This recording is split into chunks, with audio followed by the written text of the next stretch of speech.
ክብር ለኢየሱስ ይሁን።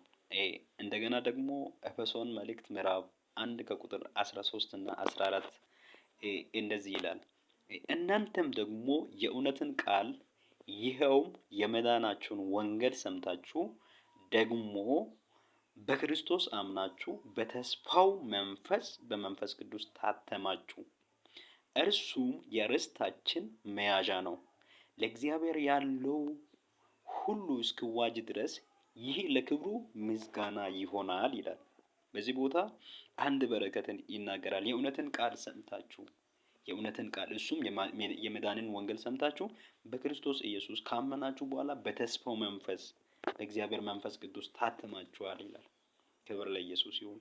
ኢየሱስ ክርስቶስን በምናምንበት ጊዜ የእግዚአብሔር መንፈስ በውስጣችን ይታተማል።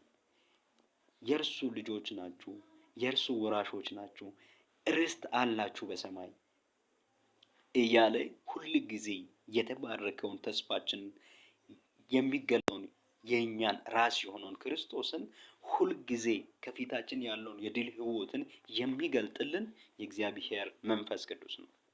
መንፈስ ቅዱስ በውስጣችን ታትሞብናል። ይህም የርስታችን መያዣ ነው። ለእግዚአብሔር የሆነ ነገር ሁሉ እስኪዋጅ ድረስ ይህ ለክብሩ ምስጋና ይሆናል ይላል።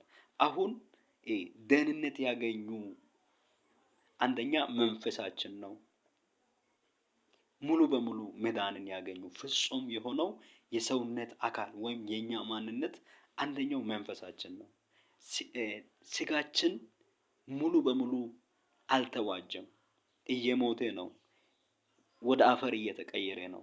ነገር ግን ይህ ስጋም የማይበሰብስ አካል ሆኖ እንደሚነሳ ይህ ስጋ በውርደት የሚዘራ በክብር እንደሚነሳ እግዚአብሔር ልጅ ኢየሱስ ክርስቶስ የሱን የትንሣኤውን አካል እስኪመስል ድረስ ይህ ስጋችን እንደሚለወጥም ጭምር ለእኛ ለእግዚአብሔር የሆነው ሁሉ እስኪዋጅ ማለት ይሄ ስጋችንም የትንሣኤን አካል እንደሚያገኝ በውስጣችን አሁን ያለው የእግዚአብሔር መንፈስ በግልጽ ይተርክልናል ማለት ነው። ክብር ለኢየሱስ ይሁን። ይህ የርስታችን መያዣ ነው ይላል። የርስታችን መያዣ ነው የእግዚአብሔር መንፈስ። የተባረከ ተስፋችንን ይመጣል።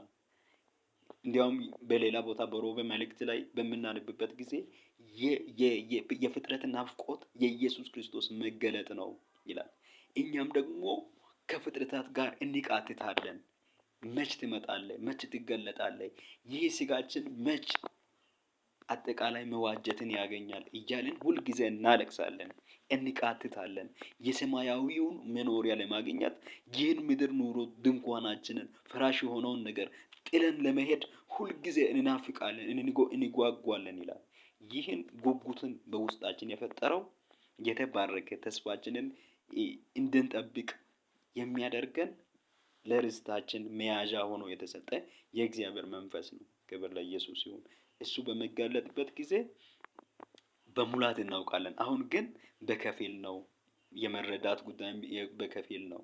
ስጋችን አንድ ቀን አጠቃላይ መዋጀትን እንደሚያገኝ ይሄ የርስታችን መያዣ የሆነ መንፈስ ቅዱስ አንዱ በረከታችን ነው። ክብር ለኢየሱስ ይሁን።